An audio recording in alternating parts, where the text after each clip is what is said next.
hadith. Écoutez le Coran, ce qu'il dit. Ya ayyuhallazina amanu la tadkhulu buyutan nabiyyi illa an yu'zana lakum ila ta'amin ghayra naziri inahu walakin iza du'itum fadkhulu fa iza ta'imtum fantashiru wala musta'nisina li hadithin inna zalikum kana yu'zi an-nabiyya fayastahyi minkum wallahu la yastahyi min al-haqqi wa iza sa'altumuhunna فاسألوهن من وراء متاعا فاسألوهن من وراء حجاب ذلكم أطهر لقلوبكم وقلوبهن وما كان لكم أن تؤذوا رسول الله ولا أن تنكحوا أزواجه من بعده أبدا إن ذلكم كان عند الله عظيما.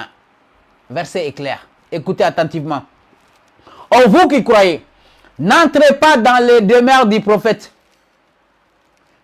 N'entrez pas dans le demeure du prophète. Ils ont dit quoi? Que le prophète était pauvre. Les suiveurs des hadiths ont dit que le prophète était pauvre. Tellement qu'il était pauvre, souvent il avait faim, il va demander à Ali, ou il va mettre comme une pierre là-bas, il attache sa poitrine à cause de la famine.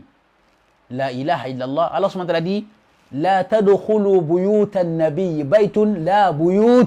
Allah subhanahu wa ta'ala dit ne rentre pas dans les demeures ou dans les maisons du prophète. Dans les maisons, au pluriel. Maison. Quelqu'un qui est pauvre peut avoir 9 femmes. Vous avez dit que le prophète avait 9 femmes. Comment il nourrissait ces 9 femmes-là? Avec les arbres. Il coupait les branches des arbres pour nourrir sa famille. S'il n'avait pas l'argent.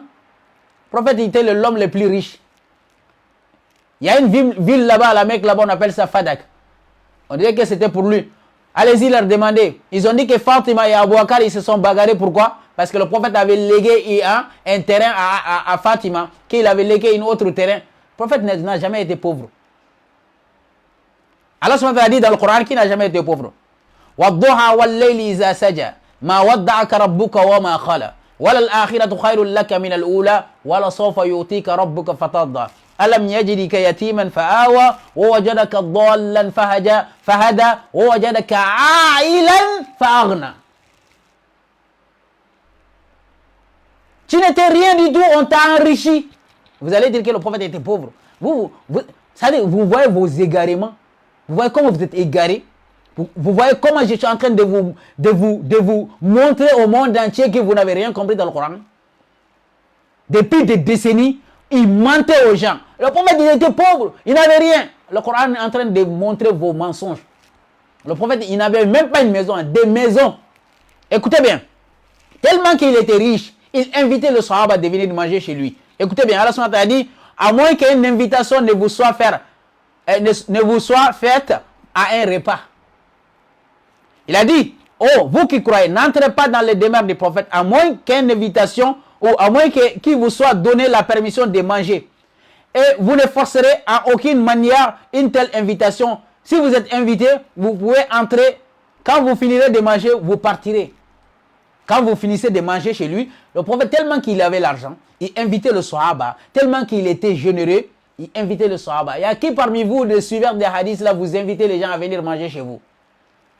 Quel sunnite là? En France, ici, tu prépares la nourriture, inviter les gens à venir manger chez lui. À part insulter les gens, à part dire aux gens, laissez les barbes là, coupez le pantalon, à part ça, vous êtes généreux où? Quelle mosquée est ouverte pour accueillir les immigrés? Les immigrés en France ici, ce sont des secours catholiques qui sont ouverts pour accueillir les gens. Quelle mosquée? Vous les musulmans, où est le comportement du prophète? C'est ça le comportement. C'est ça la sunna. Si vous voulez la sunna, c'est ça. Quel jour vous avez ouvert quelques... Laisse tomber quoi.